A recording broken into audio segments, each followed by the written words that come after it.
Assalomu alaykum, hurmatli kuzatuvchilar, bizda murojaat bor. Assalomu alaykum. Qani, o'zingiz tanishtiring siz. Assalomu alaykum. Men Surxondaryo viloyati Denov tumanidan Oqton mahallasida istiqomat qilaman. Meliboyev Sherbek Sirojdinovich yakka tartibdagi tadbirkor Qani, nima gap? faoliyati Mana bilan shug'ullanib kelaman. Mana bugungi kunda biz o'zim Samarqand davlat veterinariya meditsina universitetining Toshkent filialini 2024-yil tamomlaganman. xo'sh.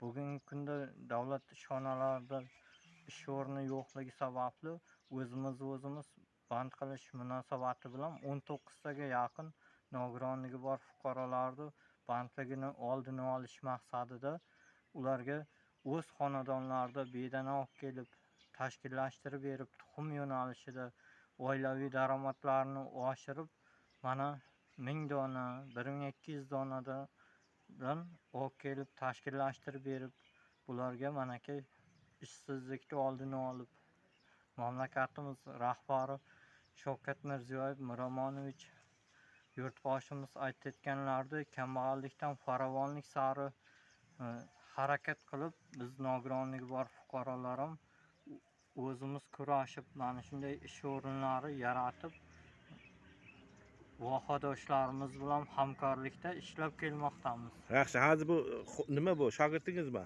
Ha, shogirdim bo'ladi. Nima qilish kerak hozir? Hozir bularni ota-onasini nogironligi borda, shu sharoitini bilib, ko'rib, ana o'qiganim uchun men Denov tumanidan qafaslarni, keyin 1000 donaga yaqin bedanalarni olib kelib joylashtirib bergandim. Bular hozir 5 milliondan onasining nomiga, o'zini uka o'zlarining nomiga kredit olib, samarali ravishda to'lab kelmoqda.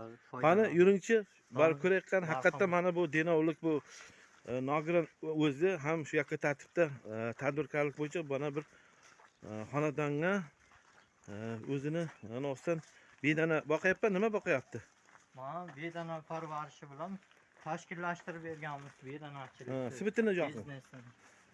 Mana yakka tartibda o'zlari.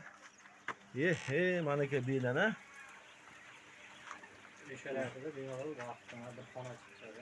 Bu bedana bu Oltinsoy tumanida, tuxum. Mana tuxumlar. Mana tuxumlari. Qancha kredit oldingiz buni? 10 million so'mdan boshlangan mana. Bo'lsa mana samarali zo'r tuxumni sezonli beradi. Yiliga bir donasi bu yapon major hisoblanadi. Bu juda tuxumga samarali bo'ladi va o'lish xavfi juda past bo'ladi. Yiliga 300 ta 310 dona bemalol bedana beriladi. Mana shu tuxum beriladi-da. Bu degani hozir bu yerda qancha bedana bor? Degani. Bu yerda hozir 1000 taga yaqin bedana bor. Chunki deganda biz o'zimiz inkubator asosida oshirganmiz, ko'paytirish yo'li ishini yo'lga boryapmiz mana shu ish. Bu yerda mana biz oshirgan cho'jalarimizdan nima deysiz bolalar? 200 taga yaqin oshirganmiz, bu yerda bir 20 taga yaqin qolgan. Chunki deganda bunga talabgor bo'lgani uchun klient bo'lgan. Qanchadan sotyapsiz? Hozirda 400 so'm atrofida topshiryapmiz. Bunda 400 so'm atrofida topshiryapmiz. Bedanani 20 mingga yetkazib beryapmiz. Hozir har bir xonadonga 500 ta bedana asosida mana katta tuxumga kirgan va ularni hammasi lechinasidan boshqasini o'rgatib boramiz. Hozir siz bu yoqqa qarang.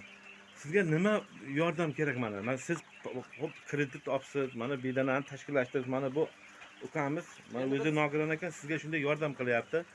O'zini o'zi bandlik bo'yicha, masalan, kambag'allik chiqarish, sizga nima yordam kerak hozir mana shu holat? Bizda yordam, masalan, aytilgan, xudo xolasa, mana hokimlikka chiqdik, boshqa bo'ldi, o'zimiz mahallamizda yosh yetakchisi, hokim yordamchisi ko'maklar asosida hammasi bo'layapti. Endi bizda, masalan, buni bizda bir nima bilan chiqyapmizki, odamlarga tayyor korporatsiya yo'lini mana yetkazib beryapmiz. Xolasa narx siz buni yetkazib berasiz, ha? Men yetkazib beraman odamlarni, masalan, tayyor biznesga jalb etmoqchiman, ommalashtirish. Ijtimoiy himoya reyestrida turgan fuqarolarimizga Oltinsoy tumanida iqtisodiy vaziyat og'ir bo'lganligini munosabati bilan biz ijtimoiy himoya reyestrida turayotgan nogironligi bor fuqarolar chet elga borib ularni ishlab kelishiga salomatligi qurbi yetmaganligi munosabati bilan o'shaning uchun biz ularga oilaviy xonadoniga daromad yaratib bermoqchimiz.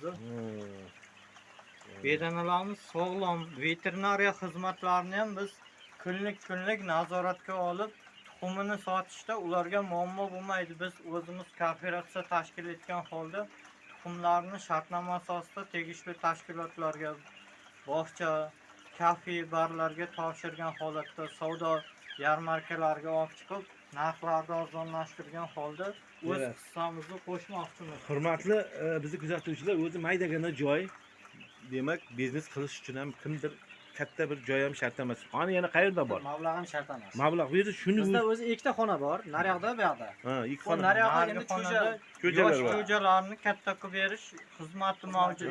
Xohlasa buni tashkillashtiramiz. Haqiqatan kimga mana shu bedana anov kerak bo'lsa, Bedana biznes bilan bedana shug'ullanmoqchi biznes bilan bo'lganlar, shug'ullanmoqchi bo'lganlar sizlarga telefon mana shu raqamlarini nomerga qo'yamiz. aloqa chiqasizlar. 93lik Ha. 036 76 55.